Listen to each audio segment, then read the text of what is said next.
Guys देखो butterfly मेरी छत पे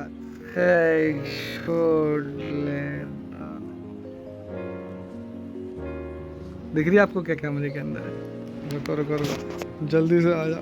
देखो सर देखो गाइस घूम रही है, देखो इधर ये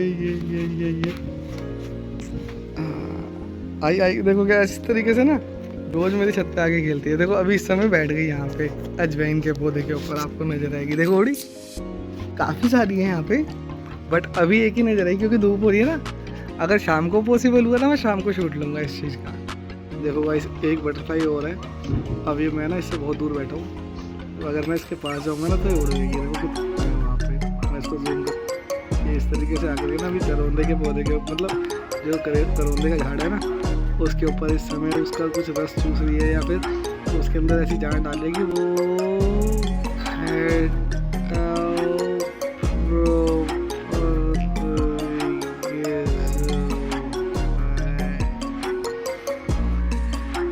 सबसे ज़्यादा ही करौंदे के इसके आता है। और अभी ये लास्ट में मैंने ब्लू वाली ज़्यादा पास आके डिस्टर्ब नहीं करूँगा, बाकी अभी इस समय क्लियर आ रही होगी क्योंकि इस समय कोने की डाल पे है। मतलब ये सारे जितने भी इसके ऊपर पत्ते लगे हुए ना फूल करौंदे के इन सबका मतलब इन समय से। Hello guys welcome to my channel, this is my very first vlog on my YouTube channel.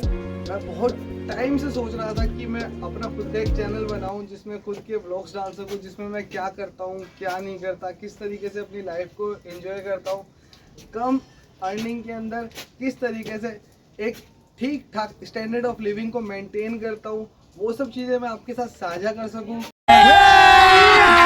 अभी मजा आएगा ना भिड़ो। तो बाकी वीडियो को आगे कंटिन्यू करने से पहले सबसे पहले मैं दोनों हाथ जोड़ के आप सभी लोगों का अभिनंदन करना चाहूँगा जो आप मेरे इस YouTube चैनल से जुड़े हैं, इस YouTube चैनल पे आकर के मेरी इस वीडियो को देख रहे हैं। आशा करूँगा कि आपको मेरी ये वीडियो पसंद आए और आप मेरे चैनल पे अपना प्यार बनाना आज ही से शुरू करें। बात तो सही है। अब मैं आपको लेकर के चलता हूँ अपनी छत के एक छोटे से टूर पे, जिसमें मैंने अपनी छत पे क्या क्या पौधे लगा रखे हैं, उनके क्या क्या फ़ायदे हैं, क्या क्या नुकसान है। नुकसान तो खैर कुछ नहीं है, बस इनका थोड़ा सा वेट होता है जो छत के ऊपर रहता है जिसकी वजह से छत के दबने का होता है। बट मैंने उतने ज़्यादा नहीं लगा रखे हैं, मैंने एक छोटी सी लाइन के अंदर ही इनको कंटिन्यू कर रखा है और यहाँ पे एक छोटा सा ग्रीन हाउस इफेक्ट इन पौधों के ज़रिए कर रखा है, जिसके ज़रिए मेरे को एक अच्छी हवा मिलती है सांस लेने को। ये बड़ी अच्छी बात कही आप। साथ में कुछ फल और कुछ दवाइयाँ इन पौधों के जरिए मिलती है, जैसे कि मैंने वीडियो में आपको आगे दिखाऊंगा कि मेरे पास दो ऐसे खास पौधे हैं जो मेरे घर परिवार में या मेरे लिए काम आते हैं जब मेरे को कुछ छोटी मोटी समस्याएं होती हैं। कुछ भी। अब इस वीडियो को आगे कंटिन्यू करते हैं और हाँ, इस वीडियो के अंदर एक छोटा सा मेरा खुद का पर्सनल रिव्यू भी है एक छोटी सी कंपनी के ऊपर, उसकी कंपनी के मैनेजमेंट के ऊपर, वो भी मैं इसी वीडियो में आपके साथ साझा करूंगा। मुझे मेरी इस वीडियो के अंदर मेरे इस जैसे मैं आपको दिखा रहा हूँ अपनी छत का टूर करा रहा हूँ, इसके अंदर आपको क्या क्या चीज़ें अच्छी लग रही हैं, क्या क्या चीज़ें आपको ऐसा लग रहा है कि इसमें ऐसे नहीं ऐसे होना चाहिए था, आप वो भी मेरे को इसी वीडियो में बता सकते हैं बिना किसी भी झिझक के। तो आइए चलते हैं वीडियो के अगले पार्ट की तरफ, जिस पार्ट में मैं आपको इस पूरी छत का डिटेल में बताऊंगा कि मैंने किस किस तरीके से क्या क्या प्लांट लगाए हुए हैं और वो मेरे को क्या क्या देते हैं प्रॉपर तरीके से। चलिए देर ना करते हुए इस वीडियो को आगे कंटिन्यू करते हैं।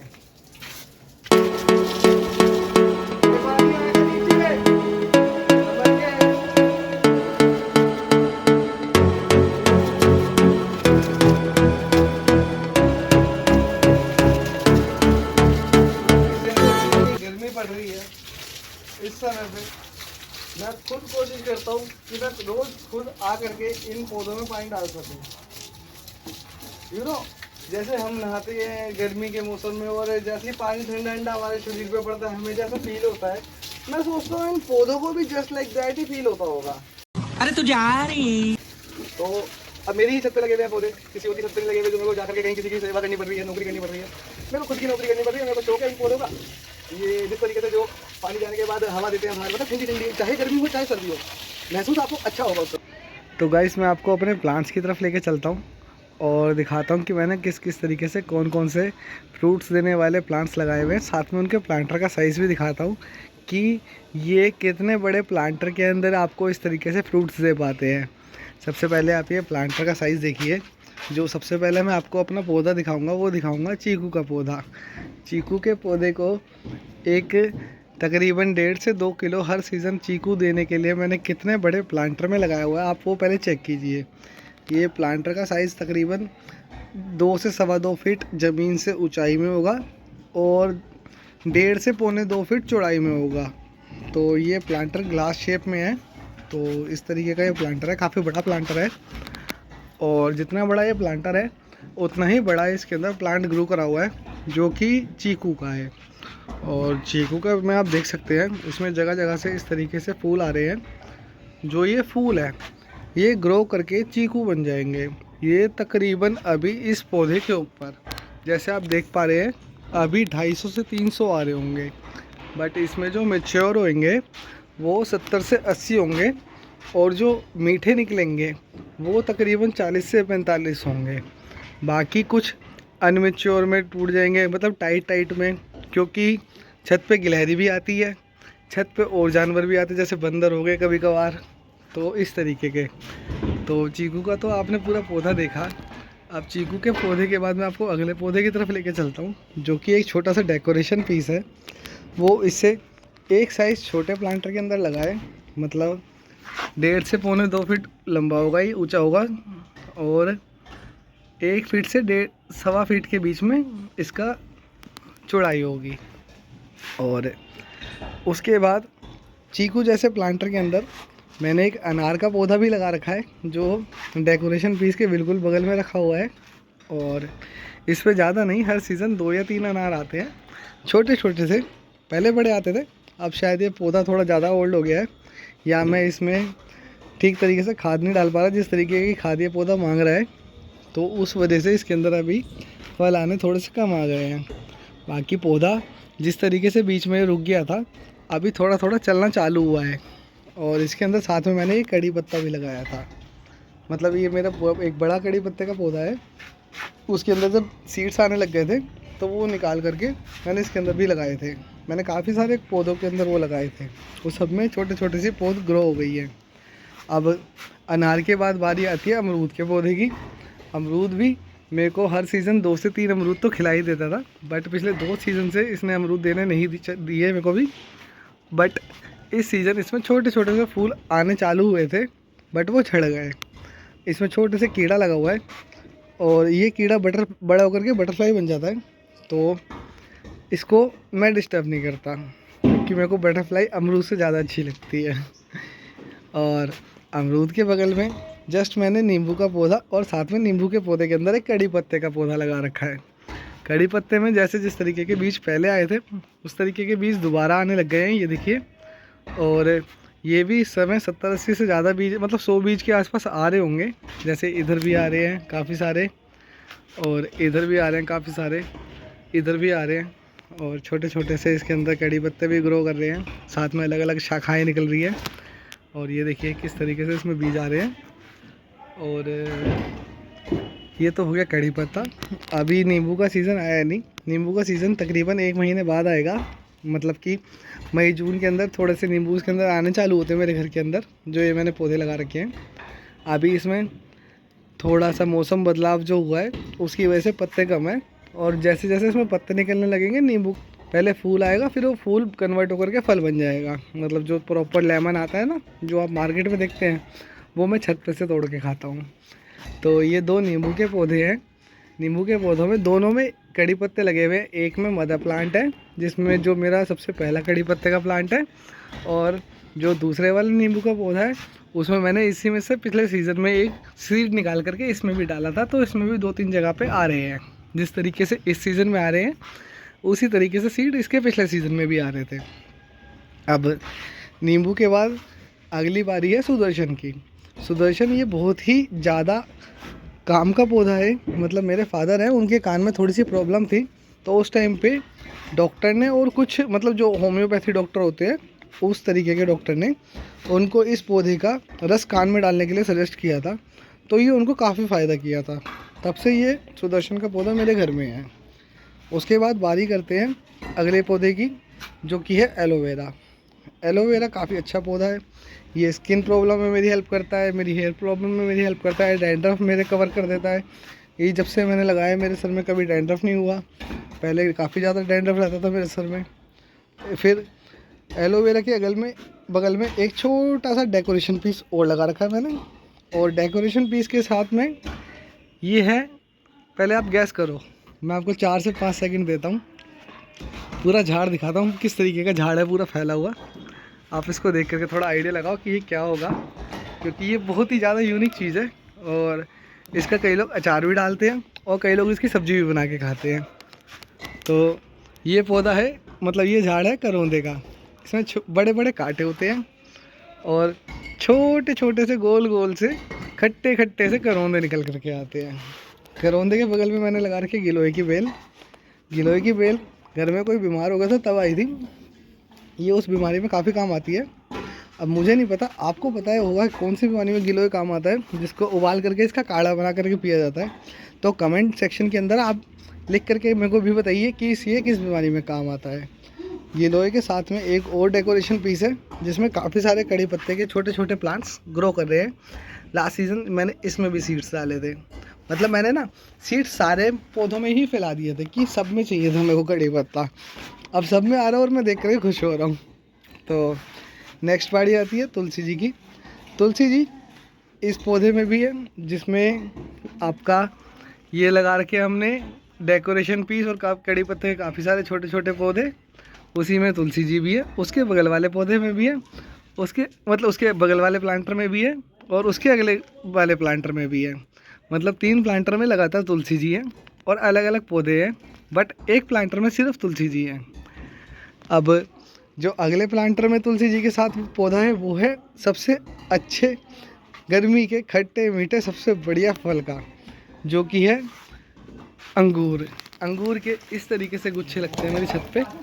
अभी तो आने स्टार्ट हुए हैं, गिने चुने 4-5 गुच्छे ही आए होंगे, बट हर सीज़न तकरीबन 25 से 30 गुच्छे आ ही जाते हैं। देखिए आपको दिखा रहा हूँ मैं, एक ये आ रहा गुच्छा, एक इस डाल पे भी आ रहा है गुच्छा, और उसके बाद एक मैंने अंगूर की बेल और लगा रखी है।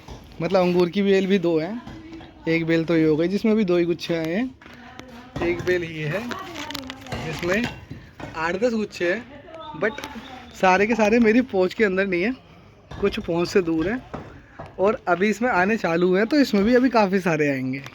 उसके बाद बारी आती है अगले की। अगला पौधा जो है वो है अजवाइन का। अजवाइन का पौधा इसको कहते हैं। मैंने इसमें अभी तक अजवाइन उगती भी नहीं देखी, बट जब इस पौधे के ऐसे हाथ निकालते हैं हम, और हाथ निकाल करके इस हाथ को सूंघते हैं, तो इसमें प्रॉपर अजवाइन की खुशबू आती है। इवन दो जो आपकी खाने की अजवाइन होती है उससे भी काफ़ी ज़्यादा माइल्ड आती है।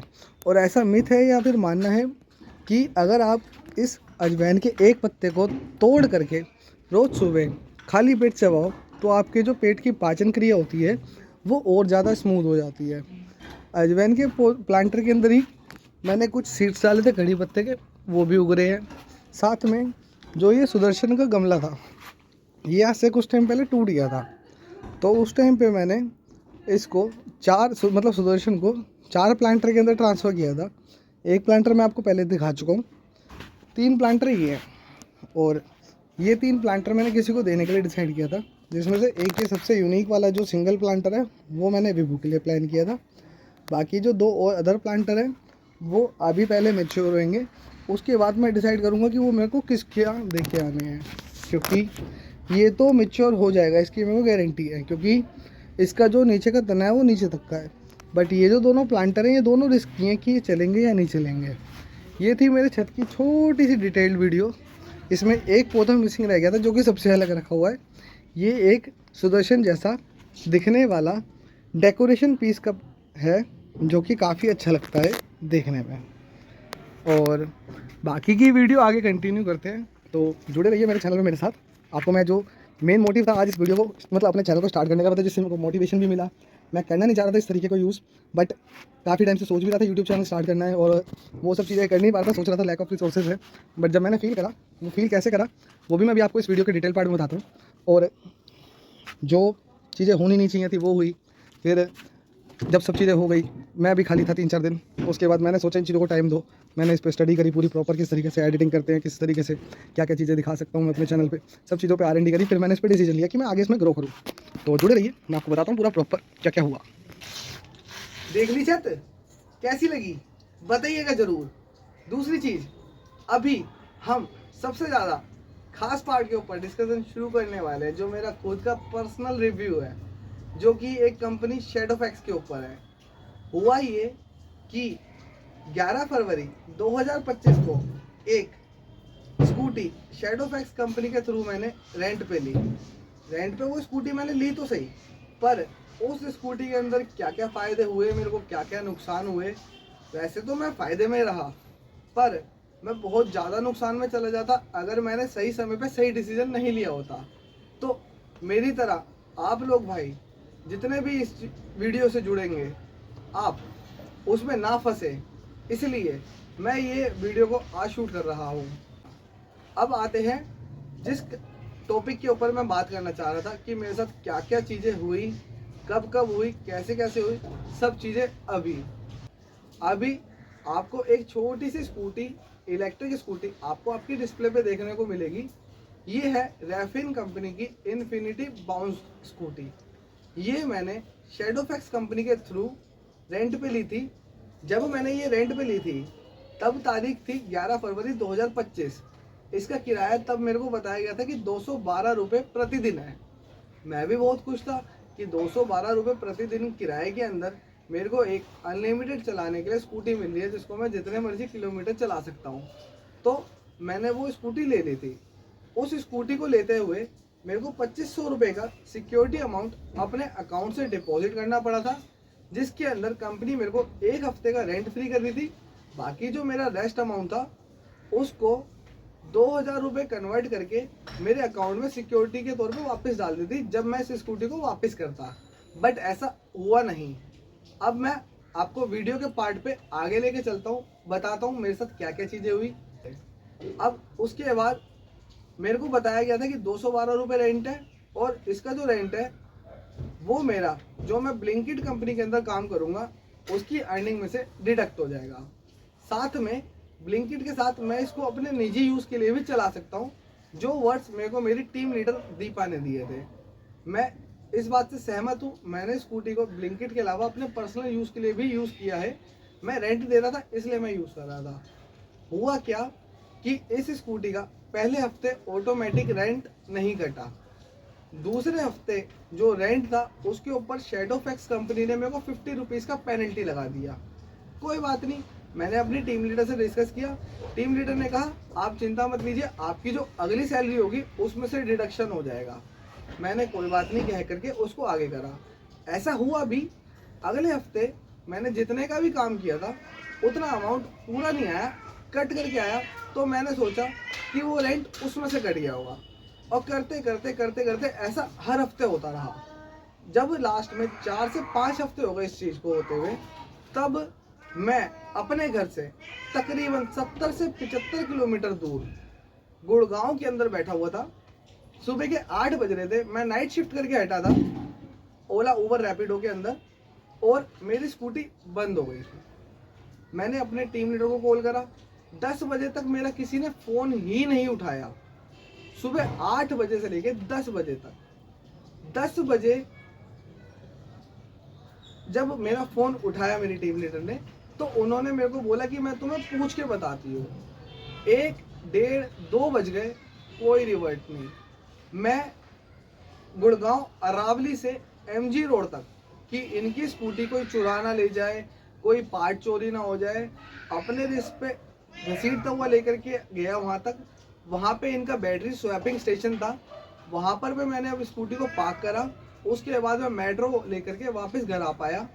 जब मैं घर आया तब मुझे पता चला कि उसका रेंट नहीं भरा हुआ था कंपनी के थ्रू, और जो कि मुझे भरना था मैनुअली जा करके, और मेरे को किसी ने भी नहीं बताया था। और मैं सोच रहा था कि वो मेरा रेंट जो मेरी सैलरी कट के आ रही है उसमें से कट रहा है। मैं भी उस समय बहुत खुश था कि हाँ मेरा रेंट कट रहा है, मैं ब्लिंकिट में भी काम कर रहा हूँ, मैं ओला में भी काम कर रहा हूँ, मेरे को 1000-1500 रुपये का दिन पड़ रहा है। पर वैसा नहीं हो रहा था, मैं उस समय घाटे में जा रहा था। पर कहीं ना कहीं मेरे अंदर की आत्मा ये कह रही थी, अंदर आत्मा, कि जय अगर तू ये स्कूटी ओखला से लेकर के आया है तो ये स्कूटी तू गुड़गांव छोड़ के नहीं जाएगा, तू उसको ओखला देगा। बट मैंने कैसे ना कैसे करके अपना मन पक्का करके उस समय पे एक दिन का लॉस बर्दाश्त करके उस नेक्स्ट डे जा करके उस स्कूटी का रेंट सबमिट करा। रेंट सबमिट करने के बाद फिर मैं गुड़गांव गया, गुड़गांव जा करके मैंने स्कूटी उठाई, फिर मैं उस स्कूटी को वापस चलाने लगा। जिस दिन मैं ये स्कूटी लेकर के आया था 11 फरवरी 2025 को, उसके अगले ही दिन स्कूटी का पिछले वाला टायर पंचर हो गया था। तो मैं पंचर लगवाने जब पंचर वाले पे गया तो पंचर वाले ने मेरे को ये सजेशन दिया कि भाई साहब आपकी स्कूटी का टायर गला हुआ है, आप इसका टायर चेंज करवा लो। मैंने ये बात अपनी टीम लीडर दीपा के साथ भी साझा करी, पर उसने मेरे को बोला कि आपका कल टायर चेंज करा दूंगी, परसों टायर चेंज करा दूंगी। करते करते महीना इसी तरीके से बीत गया। महीना बीत जाने के बाद वो लड़की मेरे से कहती है कि उसने कंपनी में बात करी है और कंपनी वाले उसको ये कह रहे हैं कि जिसकी स्कूटी है वो उसका टायर खुद चेंज कराएगा। अब देखा जाए कागजी तौर पे तो स्कूटी है कंपनी की, बट चला मैं रहा हूँ। दीपा जी इस टाइम पे ये कहना चाह रही थी कि उसका टायर मैं चेंज कराऊंगा। क्यों? क्या मैं किराया नहीं दे रहा? चलो कोई बात नहीं, मैंने उस स्कूटी को चलाया। वैसे ही मेरी स्कूटी के अंदर मैंने तकरीबन उसको 2 महीने चलाया और पिछले टायर में तकरीबन 20 से 22 पंचर है, अगले टायर में तकरीबन 5 से 6 पंचर है।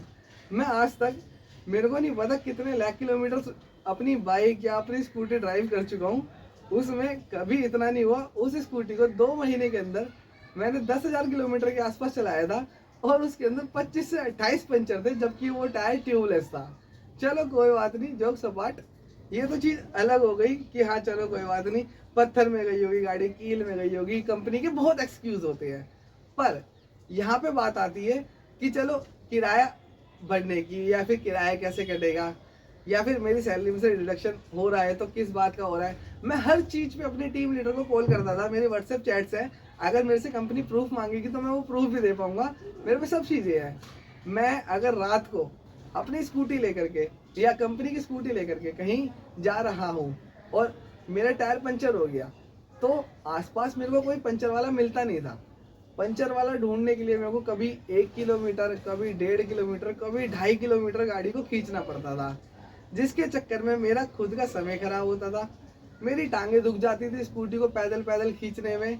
इवन तो मेरे पैर के अंदर छाले भी पड़ गए, पर मेरी कंपनी में कोई सुनवाई करने को राजी नहीं था कि उसका टायर चेंज कराना है या स्कूटी चेंज करानी है मेरी। फिर एक दिन इसी तरीके से ऐसे ही हुआ जैसे अरावली में फंसा था। अरावली में फंसा 18 मार्च को, और 18 मार्च को फंसा जब मैं, 18 या 17 मार्च को फंसा था मैं, और 18 या 19 मार्च को फिर मैंने पेमेंट करी थी। जब पेमेंट मैंने करी थी उस टाइम पे मेरे को दिखा रहा था कि मेरी 25 मार्च तक की पेमेंट हो रखी है, but I don't know how 21 मार्च 2025 को मैं ग्रेटर नोएडा था, ओला की सवारी ड्रॉप करने ही गया था, मेरी फिर से स्कूटी बंद हो गई। 21 मार्च को जब मेरी स्कूटी बंद हुई, समय फिर से सेम था, सुबह के 8 बजे। सुबह के 8 बजे से मैं 11 बजे तक दोबारा परेशान हुआ। 11 बजे मेरी मैनेजमेंट में बात हुई, जो मेरी टीम लीडर थी और जो उनके मैनेजर थे सबसे बात हुई मेरी। मनीष नाम के मैनेजर से मेरी बात हुई, दीपा नाम की टीम लीडर से बात हुई, उनके ऊपर भरत सर थे, उनके साथ में कोई दूसरे टीम लीडर भी थे। मैंने मतलब 10-12 बंदों को प्रॉपर तरीके से एंटरटेन करा कि हाँ जी मैं यहाँ पे फंसा हुआ हूँ और मेरी स्कूटी बंद पड़ी है। फिर उन्होंने अपनी तरफ से, मेरे को नहीं पता क्या करा या क्या नहीं करा, मेरी स्कूटी चालू कर दी। होता क्या है, स्कूटी की चाबी तो हमारे पास होती है, बट उसका ऑन ऑफ का स्विच कंपनी वालों के ऑफिस के अंदर उनके कंप्यूटर पे होता है। उनका जब मन करता है वो उसको बंद कर देते हैं, जब मन करता है उनको उसको चालू कर देते हैं। उन्हें ये लगता है कि हाँ मैं बहुत ज़्यादा पैसे कमाने लग गया तो वो उसको बंद कर देते हैं। 18 तारीख को पहले ये हुआ, फिर 21 तारीख को हुआ, उसके 3 या 4 दिन बाद जब 21 तारीख को ये हुआ, तब मैंने उस समय मन पक्का कर लिया कि जय आपको कभी भी ये कंपनी की स्कूटी कंपनी को वापस करनी पड़ सकती है, आप इससे ज़्यादा दिल मत लगाओ, आप इससे ज़्यादा उम्मीदें मत रखो। तो अभी रिसेंटली 10 या 11 तारीख के आसपास की बात है, 11 तारीख की बात है, मैं अपने घर से सो रहा था, सुबह 9 बजे के आसपास मेरे को मेरी टीम लीडर की मिस कॉल आई हुई थी। मैंने टीम लीडर की मिस कॉल देखी सुबह 1 बजे के आसपास, दोपहर के 1 बजे के आसपास। जब मैं सो करके उठा, मैंने हैंड टू हैंड उनको कॉल करी। जब मैंने उन्हें कॉल करी तो वो मेरे से कहते कि आपका स्कूटी का रेट जो है वो पेंडिंग है। मैंने उनको बोला मैम मेरी ऐप के अंदर स्कूटी शो नहीं कर रही है, जब आपने 21 तारीख को स्कूटी बंद करी थी तब से अभी तक तो मुझे इस बारे में कुछ भी नहीं पता कि इसका क्या पेंडेंसी है क्या नहीं। बीच में मेरे को एक बार, जिनका मैंने अभी नाम लिया मनीष जी, उनका कॉल आया था। उनका कॉल आया होगा मेरे को 3 या 4 तारीख को। वे उस समय मेरे से 2500 रुपये की डिमांड कर रहे थे कि आप 2500 रुपये डिपॉजिट कर दो। मैं उनसे कहता रहा कि आप मुझे पर्सनल बारकोड दे दो, मैं उसकी पेमेंट कर दूँ। वे मेरे को बार बार कह रहे थे कि आप मेरे पर्सनल नंबर पे कर दो, मैं कर देता हूँ। मैं उनसे ये कह रहा था कि आप जिस बारकोड पे पेमेंट करोगे आप उस बारकोड की फ़ोटो खींच करके मेरे को भेज दो, मैं आपके पर्सनल नंबर पे ना करके डायरेक्ट उस पर कर देता हूँ। बट वे उस पर माने नहीं। उसके बाद जब 11 तारीख को मेरी टीम लीडर दीपा का मेरे पास कॉल आया तो वे अपनी तरफ से कुछ मनगढ़ंत कहानियां रचने लगी, मेरे को तू तड़ा करके करने लगी, मेरे को अब्यूजिंग लैंग्वेज में मेरे से बात करने लगी। मेरे को लिटरली इतना बुरा फील हुआ कि हाँ मैं आपको कमाई का जरिया दे रहा हूँ, क्योंकि आप वहाँ पे नौकरी कर रहे हो, आपके अंडर मैं काम कर रहा हूँ। अगर आपके अंडर मैं काम कर रहा हूँ तो आप मेरे से 2 रुपये भी बचा रहे होंगे, बट बचा तो रहे ही होंगे। बट फिर भी आप मेरे को गाली दे के बात कर रहे हो या तू तड़ा करके बात कर रहे हो, तो आप मेरी कोई मम्मी नहीं लग रहे हो, आप मेरी कोई दीदी नहीं लग रहे हो, आप मेरी कोई बेटी नहीं हो, आप मेरी कोई बीवी नहीं हो, आप सिर्फ और सिर्फ मेरी टीम लीडर हो। तो आपका ये लहजा बात करने का मेरे को पसंद नहीं आया। तो मैंने उनको इसी तरीके से बोला, तो वो मेरे से और बदतमीजी करने लगी और मेरे को इस तरीके से कहने लगी कि तू आज ही रेंट भरेगा। मैंने उनसे बोला मैम मैं आज ही रेंट भर दूंगा, मेरे को कोई दिक्कत नहीं, आप इसको बताइए कैसे करना है। उन्होंने मेरे से मेरी आईडी का स्क्रीनशॉट मांगा। ये बात है 11 अप्रैल 2025 की शुक्रवार के दिन। उन्होंने मेरे से 1:30 बजे मेरे से मेरी आईडी का स्क्रीनशॉट मांगा और मेरी ब्लिंकिट की आईडी का स्क्रीनशॉट मांगा। मतलब जो जो उनकी काम की चीज़ें थी वेरीफाई करने के लिए कि हाँ मेरा कितना रेंट पेंडिंग है और कितना मैं भर चुका हूँ। चलो कोई बात नहीं, मैं घर पे बैठा हुआ, 1:30 बज गए, 2:30 बज गए, 3:30 बज गए, उनके कॉल का वेट करता, कोई कॉल नहीं आया। मैं फिर 3:30 बजे अपने घर से निकला काम पे जाने के लिए। मैं जब घर से निकला तो मैं उस समय पैसे कैरी नहीं करे, मैं जब किसी का कॉल नहीं आया तो फिर कल पे बात चली गई, इसलिए ये सोच करके मैं चला गया। अब मैं चांदनी चौक पहुंचा ही था कि मेरे पास दीपा मैडम का फिर से कॉल आया। वो मेरे से फिर बदतमीजी करने लगी। अब मैं समझ तो गया था कि ये मेरी मजबूरी का फ़ायदा उठाना चाह रहे हैं। वे मेरे से कहती कि जय तुम्हें 5500 रुपये भरने हैं। स्कूटी का किराया था 112 रुपये, स्कूटी का किराया था दिन का, और हफ्ते का बैठता था 1284 रुपये। वो मेरे से मांगने लगी 5500 रुपये। 5500 रुपये मेरे से कहती कि आप या तो मेरे पर्सनल नंबर पे भेज दो या फिर मनीष जी के पर्सनल नंबर पे भेज दो। मैं उनसे सिर्फ इतनी सी बात पूछी कि मैम आप कौन हो, क्या आपके नंबर पे अगर मैं स्कैन करूँगा शैडो फैक्स लिख करके आएगा? उन्होंने कहा नहीं, मेरा नाम लिख करके आएगा। मैंने उनको सिर्फ इतनी सी बात कही कि मैम जी ऐसा कोई बारकोड दे दो जिस पे अगर मैं पेमेंट कर रहा हूँ तो कंपनी का नाम लिख करके आए। वो देने में असमर्थ थी, वो मेरे को माँ बहन की गालियाँ देने लग गई। जब उन्होंने मेरे को माँ बहन की गालियाँ दी, मैंने स्कूटी का रुख कर दिया उस तरफ जिस तरफ पे स्कूटी का सर्विस सेंटर था, मतलब शोरूम था, जहाँ से मैं स्कूटी को लेकर के आया था। मैं स्कूटी को लेकर के पहुँचने ही वाला था, तकरीबन आधा किलोमीटर बचा होगा कि उन्होंने हर बार की तरह अपने वहाँ से स्कूटी का स्विच कर दिया ऑफ। आधा किलोमीटर मैंने स्कूटी खींची। आधा किलोमीटर स्कूटी खींचने के बाद मैं उस जगह पे पहुंचा जहाँ पे मैंने स्कूटी ली थी। मैं वहाँ जाकर के स्कूटी सबमिट कराई तो वे लोग मेरे स्कूटी देते ही उस स्कूटी में पेच वगैरह खोलने लग गए। उन्होंने पूरी स्कूटी मेरे सामने ही खोल करके अलग कर दी और फिर उसको वापस बांधने लग गए। ये मैंने गाड़ी ली थी रेंट पे, इसके डेट्स वगैरह मैं बता दूंगा। और ये दोनों नहीं है, इधर नहीं है। ये लोग अपना काम कर रहे हैं, मैं अपना काम कर रहा हूँ। बेसिकली क्या है, आज की डेट में मैं इस गाड़ी को सबमिट करने के लिए जा रहा हूँ और गाड़ी का नंबर है UP 32 QD 2909।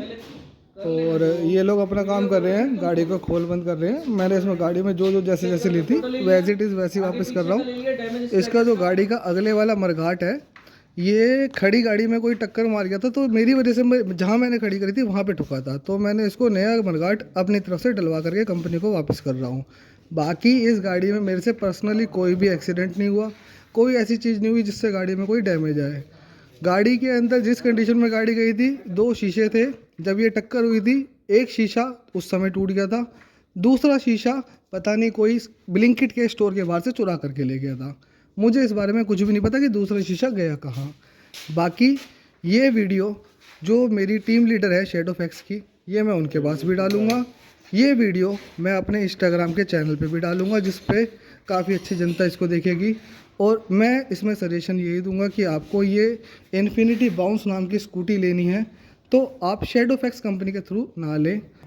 मुझे नहीं पता उस समय उस दौरान उन्होंने उस स्कूटी का कोई पार्ट निकाला है या नहीं निकाला, मुझे इस बारे में कुछ भी नहीं पता। आप लोगों को दिखाऊंगा कि हाँ ये लोग क्या करते हैं, कैसे करते हैं।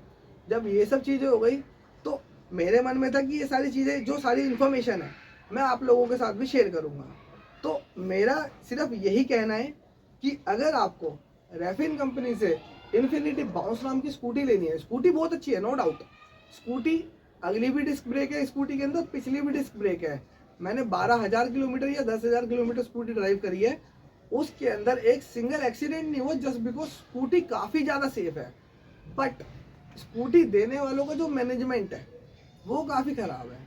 अगर आप ये स्कूटी पर्सनली परचेज करते हैं कंपनी से, रेफिन से या फिर बाउंस से या फिर इन्फिनिटी से परचेज करते हैं तो स्कूटी बहुत अच्छी है। बट अगर आप रेंट करते हैं तो मेरा सजेशन यही रहेगा कि आप शेडोफैक्स कंपनी के थ्रू ना करें, क्योंकि मेरा खुद का जो रिव्यू है, मैं उसके ऊपर एक चीज़ आपको और बताता हूँ। जैसे मैं वहाँ गया था ना स्कूटी सबमिट करने के लिए, मेरे जैसे ही एक भाई अपनी स्कूटी को रिपेयर कराने के लिए लेकर के आया था। तो उसने अपने आस पड़ोस के किसी मैकेनिक से स्कूटी के रिपेयरमेंट में खर्चा पूछा होगा, तो उन्होंने उसको 150 रुपये बताया होगा। जब वो वहाँ पर पे पहुँचा तो कमी क्या थी उसकी स्कूटी के अंदर, उसकी स्कूटी के अंदर मीटर्स के जो वायर होते हैं ना, वो या तो चूहे ने कुतर रखे थे या कुछ भी हो रखा था, बट वो तार टूटे हुए थे, जिसमें लाल रंग के 2 तार के सिरे दिख रहे थे, सफ़ेद रंग के 2 तार के सिरे दिख रहे थे। मतलब दिख रहा था कि हाँ ये वाली तार यहाँ से टूटी हुई है। जिस बंदे ने उस स्कूटी को चेक करा, उस बंदे ने उस लड़के को ये बोल दिया कि आपकी स्कूटी के अंदर 3600 रुपीज़ का खर्चा है। वो लड़का जो ब्लिंकिट के अंदर 20-20, 25-25 रुपए के ऑर्डर डिलीवर करता है, उस बंदे को हक्का बक्का कर दिया उन लोगों ने 3600 रुपये का खर्चा बता करके, जबकि उसके अंदर कुछ काम नहीं था। 4 तारे छिल करके आपस में टाई करनी थी, टाई करने के बाद उसके ऊपर टेपिंग करनी थी, दैट्स इट।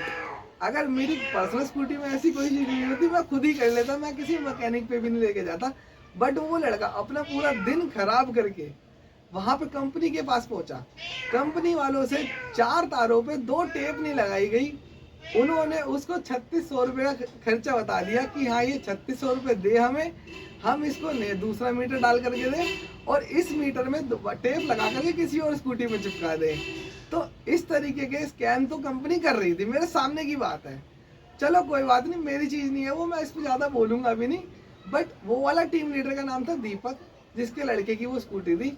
उस टीम लीडर ने उस लड़के से मेरे सामने बात करी थी स्पीकर फोन पे, मतलब वो लड़का टीम लीडर से स्पीकर फोन पे बात कर रहा था।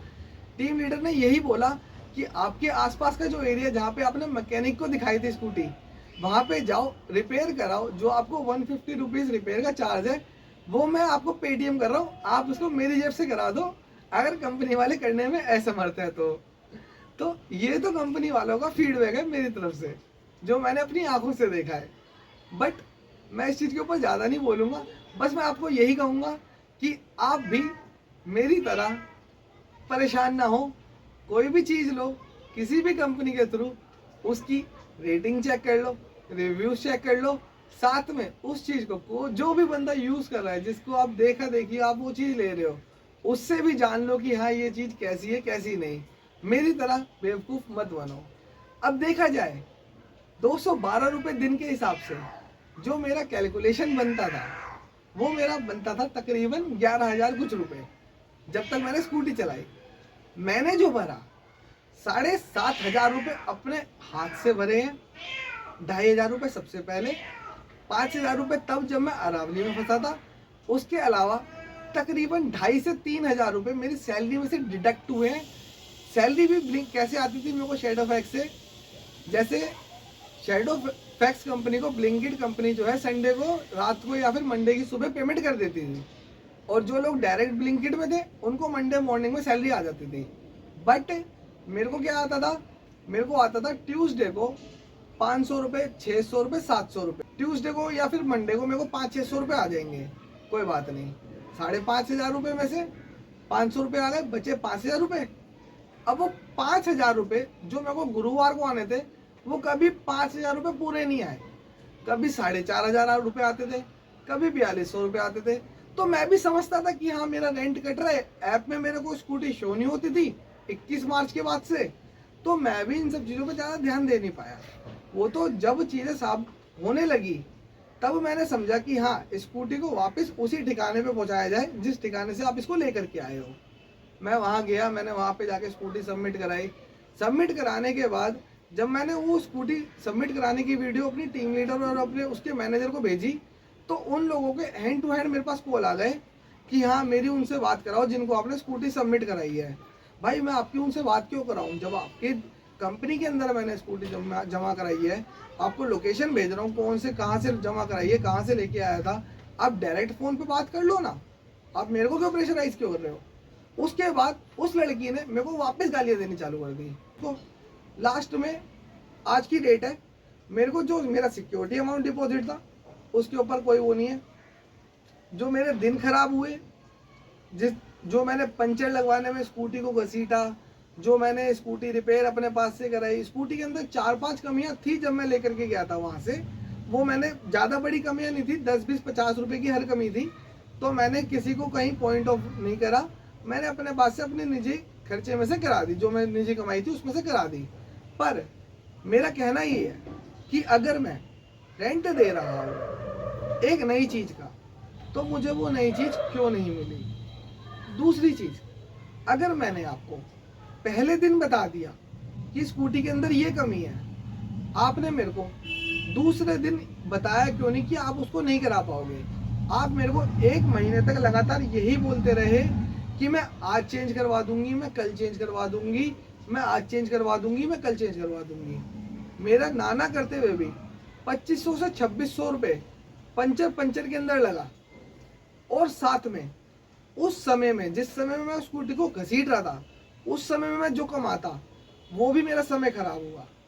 मैंने उसके ऊपर किसी को कुछ शिकायत नहीं करी, सिर्फ एक अपना ये छोटा सा रिव्यू बना करके अपने खुद के YouTube चैनल पे डाल दिए। अब बाकी कंपनी के स्कूटी को लेकर के अगर कंपनी मेरे को कुछ क्लेम करती है कि आपको इतना पैसा कंपनी को देना है, तो मैं देने को राजी हूँ, पर वो भी तब जब कंपनी का कोई समझदार आदमी, पढ़ा लिखा, जिसको तर्क, वितर्क और कुतर्क तीनों पे तरीके से बात करनी आती हो, वो मुझसे कनेक्ट करेगा तब। दूसरी चीज, अगर मेरे को शैडो फैक्स कंपनी आज की डेट में फैसिलिटीज जिसका वो वादा करती है वो दे पाती है, तो मैं आज भी उस स्कूटी को ना लेने के उसमें नहीं हूँ। बट मैं मन पक्का कर चुका हूँ, मेरे को उस कंपनी से वो स्कूटी लेनी ही नहीं है। मैंने अपनी R&D पहले ही कर रखी थी, वो R&D मेरे को काफ़ी ज़्यादा फ़ायदेमंद रही। उस R&D की वजह से मैं अभी अपना मन बना चुका हूँ कि मेरे को दूसरी कंपनी से, कंपनी का नाम क्या होगा क्या नहीं होगा अभी मैं आपको नहीं बताऊँगा, क्योंकि अगली वीडियो में आपको बाकायदा मैं आपको लेते हुए दिखाऊँगा, अगली या फिर हो सकता है उसकी अगली वीडियो में। जब तक बैंक हॉलीडेज है, क्योंकि फ्राइडे को 4 बजे के आसपास मेरी बात हुई है मेरी टीम लीडर से, 6 बजे मैंने स्कूटी जमा करी है। सैटरडे की छुट्टी थी, संडे की छुट्टी थी, मंडे की छुट्टी, ट्यूसडे में जा करके फिर अब मैं अपना जो मेरा अकाउंट है उससे मैं पैसे निकाल पाऊँगा, क्योंकि मैं चेक से निकालता हूँ, उस अकाउंट के अंदर पैसे डिपॉजिट कर देता हूँ। और जो मेरा खुद का खर्चा रहता है वो समटाइम्स मेरे को, जैसे मैं किसी गेस्ट को ड्रॉप कर रहा हूँ तो वो मेरे को कैश दे जाते हैं जो उनका राइड का अमाउंट होता है, तो मेरा निजी खर्चा जो है उससे चल जाता था। तो अब जब भी बैंक खुलेंगे मैं एक नई बाइक या नई स्कूटी दोबारा से रेंट करूँगा, और उससे मैं दिन में कितने पैसे बना पाता हूँ, क्या मैं शैडो फैक्स से ज़्यादा बना पाता हूँ या नहीं बना पाता हूँ, सब कुछ चीज़ें आपको इसी चैनल के थ्रू दिखाऊँगा। बाकी ये वीडियो मेरे को बहुत ज़्यादा भारी मन से बनानी पड़ रही है, क्योंकि मैं इन सब चीज़ों में बिलीव नहीं करता। बस मैं चाहता हूँ कि जिस तरीके से मैं परेशान हुआ, मेरी तरह कोई और भाई उस तरीके से परेशान ना हो। ये वीडियो पहले ही बहुत लंबी हो चुकी है। मैं इस वीडियो को ज़्यादा लंबा ना करते हुए इस वीडियो को करता हूँ यहीं पे एंड। आपसे मिलते हैं अगले व्लॉग में, तब तक के लिए स्टे ट्यून।